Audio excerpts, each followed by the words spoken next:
You want to succeed in life? You want to succeed in trading? Your home life's got to be right. You can't be of two minds. And if you're out there thinking, well, I'm with her for right now. She's my right now thing. She's my right now girl. My side piece. I keep it from her view.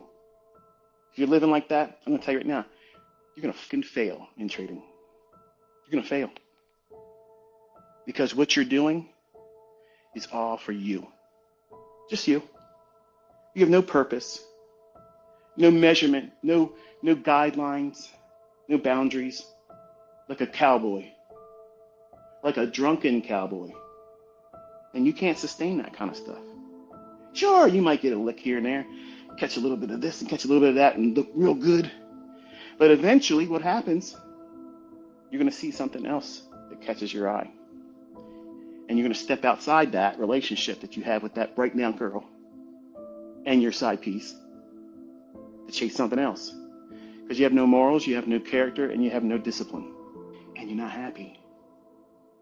So you're with that person right now, occupying a space that you're really reserving for someone that you probably will never meet. Because you keep making all poor decisions. You're placing yourself in bars on the weekend, wasting your friggin' money, smoking weed, drinking too much, doing stuff you shouldn't do, instead of focusing on where are you going to be in 10 years? Where are you going to be in 5? Are you going to be able to support yourself? How about a family? You seen how things are expensive right now? Jobs ain't doing it anymore, folks. You got to find ways to make money. And there's no better way than what we do in trading. You can write your own check, but you can't do it if your head's not right. So this is what I mean when I say, you gotta fix a lot of things, and you discover a lot of things. Many times I've had emails from men saying, "Listen, I've been trying to do this, and I'm failing, and I'm not being able to find consistency, and I lose, and I do stupid things." And the first question I ask them all the time is, "How's your home life?" Well, I'm with somebody that doesn't believe in me, and I'm trying to impress them and try to, right, there you go, there's your problem. That's why I was messing up. I changed my direction in trying to impress someone that didn't want to be with me, that never, ever, ever gave me those words of encouragement, cheated on me, and then I find someone new who did everything opposite. And I wasn't trying to impress her with, I'm smart. I wasn't trying to impress her with, I made X amount of money with risking too much. What kind of message would that be? Because she's asking for the analytics. How much did you risk to make that $11,000? $1,200. Wow, that's good. Wow, that is really good. What is she processing in her mind? Remember, she's going to school. Bill Julie. She's in her third year of business management. She's thinking, this guy's a keeper. He's not a gambler. He's not recklessly plunging ahead. So if I got with him, he's not going to lose the mortgage, lose the house, lose everything. He's not going to put our nest egg, if we're putting it, aside for the future. He's not going to put us in the poorhouse. I recognize that. I'm thankful that I was able to be astute enough at the time to recognize that. Because if I would have been the cowboy I was trying to get my ex back, I think that I probably would have sowed some discouragement. And because I was transparent with her. And she was sincere. She never poured it on thick. She never said over the top, embellishments of, oh, wow, you're just amazing. She just, out of the blue, we would be sitting there and she'd think to herself, and she, you know what? I was thinking about this today. Like, you literally look at those things on that paper, because back then it wasn't like we have it right on our phone. We could just push a button. I had to physically draw the charts, open, high, low, and close. And I was doing it with like 18 markets. Tedious, very stupid. Should have just picked one. And my real success came when I came to just one and two markets, bonds and S&P.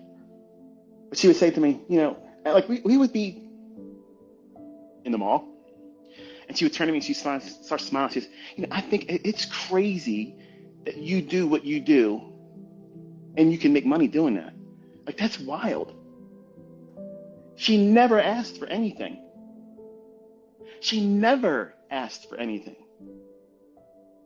The girlfriend got an $11,000 engagement ring in 1993.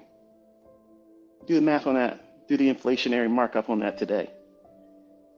That was the biggest one I could get at Nusinoff at the time. Charles Nusinoff. And why did I go there? Because Sharon, her mother, said, listen, we already accept you, but at least check the display down there. I'm like, okay, well, I got to make sure mommy looks, like she's got it together. I had to give back the Littman's marquee diamond ring that I got her. That was the one she said yes to. But when we were in Harbor Courts Hotel at the restaurant, and I was kneeling down in my attempt to hide my shaking, trembling knee because everybody was staring at me. So you hear me in the way I talk. I'm not that way in person. I'm quiet. I'm reserved. I'm always sitting in the room with my back in the corner and I'm observing everyone else. I don't walk in the room and try to command and own the room. But you would expect that the way I talk to you in these presentations or in my videos. Why? I have authority in that area, that arena. I have authority there. But if you meet me, you're not on the other side of my trade. You're meeting me as the person, Michael. I'm very reserved. But when I was on my knee proposing to her, I was scared to death because I saw everyone else looking at me. And I was thinking to myself, am I lucid dreaming right now? Or is this real? Because if it's not real, I don't want to wake up. That's how good it was. And I was afraid that they could see inside me and see all the frailties of me being afraid that I would lose this at any moment. At any moment, this would all fade away. Could they see that in me? Could they peer into my soul and see the underlying fear of me not having this anymore? I didn't want to lose it. Making money, secondary. Securing a life partner that believed in me, that literally told her friends when I met them, this is my boyfriend, and then eventually became, this is my fiance. Oh yeah, how you doing? So what do you do? She finishes it for him immediately. He scribbles on charts and money jumps into his bank account. And her girlfriend Ginger was like, what? I was like, well, it's a little bit more involved than that, but that's a nice way of being an icebreaker. And then it was a very easy way for me to open up because otherwise I would not talk. And she knew that about me. What did she do, man? She tapped into my strength. She didn't put me on a spot and embarrass me. Ladies, that's a lesson for you. And it allowed me to come out of my shell. Now, insecurities creep in later.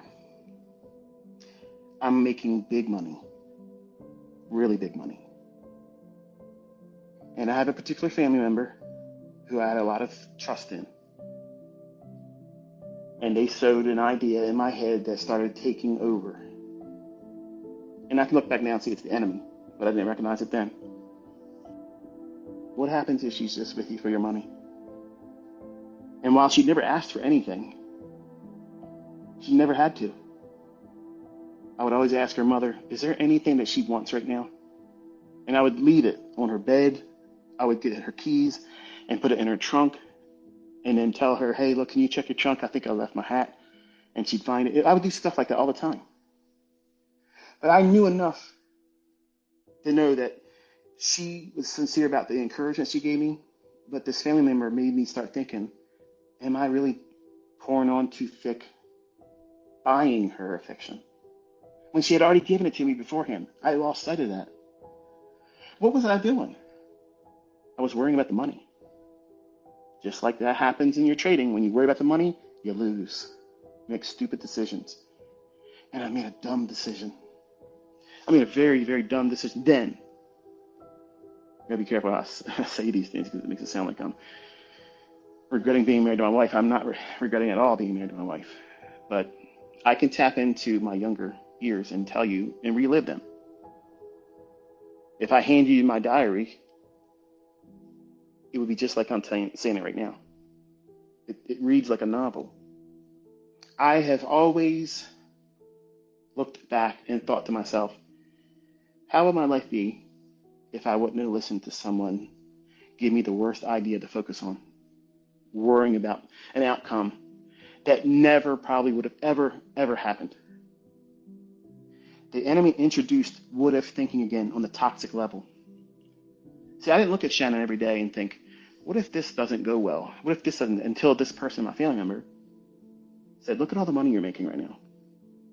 I can see it now as jealousy and envy, and they wanted to disrupt a storybook ending to a very, very rotten beginning of a life. And that's what family does. I hate to admit it. I hate to be the bearer of bad news. I know, some of you will say, no, not my family. Listen, if you look around, there's one in your family. There's one that everybody wishes didn't come to the cookout. There's always one of them that says, well, he's got some issues. She's got some issues. And unfortunately, as a young man, that's the one that held a whole lot of influence over me as a young man. And then because that idea was placed in my head, what happened? I started looking for signs that, is she a gold digger? Is she a gold digger? No, she never was. But I was looking for it. And if you look for it hard enough, you'll find it. And I never called her outside of her name. I was never rude. But I just told her, I said, I don't think this is going to work out anymore. And she was upset. She cried like crazy. Like, I didn't do anything. I know you didn't. You didn't do anything. But I can't do this anymore. And you know what she did, guys? Listen to this. She gave me my ring back. Ladies, you're laughing right now, aren't you? Ain't no way I would have gave it back. That's mine. That's mine. And I didn't ask for it. And in fact, I told her, I said, I didn't ask for the ring. And I gave it back to her. And she goes, it's mine if you give it back to me with your name. And if I don't have your name, I don't deserve the ring. I'm going to tell you right now, my wife today would have never done that. And that's not a knock against her. But I'm just telling you the stark contrast. And that was my last sign I was making a mistake, and I still didn't see it. Because I was worried about the money. I latched on to bad experiences. My previous wife left me. And I didn't have anything. Just a promise that I'm going through school, and when I get out, we're going to do good. Now, I wasn't trading then. Wasn't even trying to trade. But I was trying to have her believe in me, and she didn't. And here's this young lady who I followed home.